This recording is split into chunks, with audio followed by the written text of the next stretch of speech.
So your session focuses on the agile CFO. So what does that phrase mean to you personally?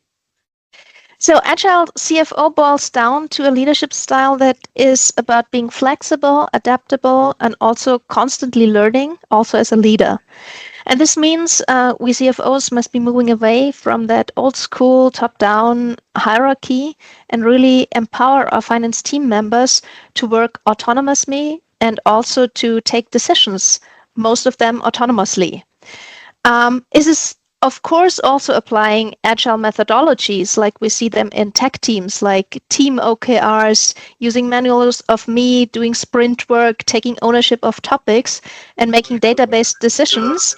But also, I feel the most important for us in leadership is the mindset shift from rigid control to a very trust-based approach. And this is helping finance teams to become strategic partners to business and not just the people who do the number crunching. So what's one common mistake that you see finance teams make when trying to become more agile? I feel one of the biggest is that hierarchical mindset is just so very ingrained in us, maybe also in the professional formation that everyone has been doing. So trying to introduce agile tools while still sticking to those very traditional and rigid and hierarchical leadership styles will not work. And while agile is pretty standard in tech, it's quite rare in back office. So finance and controlling people will not necessarily have worked in an agile environment before. If you onboard tech people, for them, it's totally normal to be working in an agile way. For us, we, on the one hand, have to train the old team, and on the other hand, have to train each new team member to really adopt those principles. Okay, perfect. What is your favorite agile tool to use in finance? To me, it's the manual of me. I don't read many manuals, so when I get a new tech tool, like very recently my new phone, I don't read manuals, I just work with it. But I like the manual of me a lot, and I guess the title gives it away. It's a tool that describes who you are in a professional capacity. What is your role? What are your goals in this role? What is the way you like to collaborate with people? What is the way you like to be addressed or to be reached out to?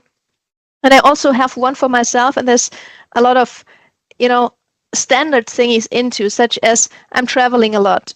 Please watch out for my Slack emoji if it's traveling. This means, unfortunately, that you cannot expect speedy responses. My priority of workflow, so I'll always answer Slack first, email second. If you need something urgently, then please Slack. And please be also aware that on Slack, and especially when traveling, I won't write, very dear Mimi, I hope you're well, and the weather is sunny where you are, and I have a tiny request for you, but I write, need this, thanks. So I feel this is relieving a lot of pressure because it tells people how you tick, and also that they don't have to take your preferences and your personal working style in any way personal, but team members need to respect each other's styles and try to accommodate as much as possible in different situations. Exactly. Okay, perfect. Without giving too much away, what kind of conversations do you hope your session sparks among CFOs in the room? I don't think that one talk can totally change the system. So I would like to get CFOs thinking and talking about the need for agile leadership in finance. I would like to provide them with some arguments and the motivation to start adopting this research step by step, and how to help navigate uncertain times and tackle multiple crises, from financing to efficiency to shortage of skilled labor. All of those can be addressed with agile leadership. And I would like to show how it leads to more efficient and adaptable and highly motivated teams, so that CFOs can consider how to start this journey in their companies. Great. And finally, what's one quality that you think is essential for modern finance leaders but still underrated? I would say it's the creation of psychological safety.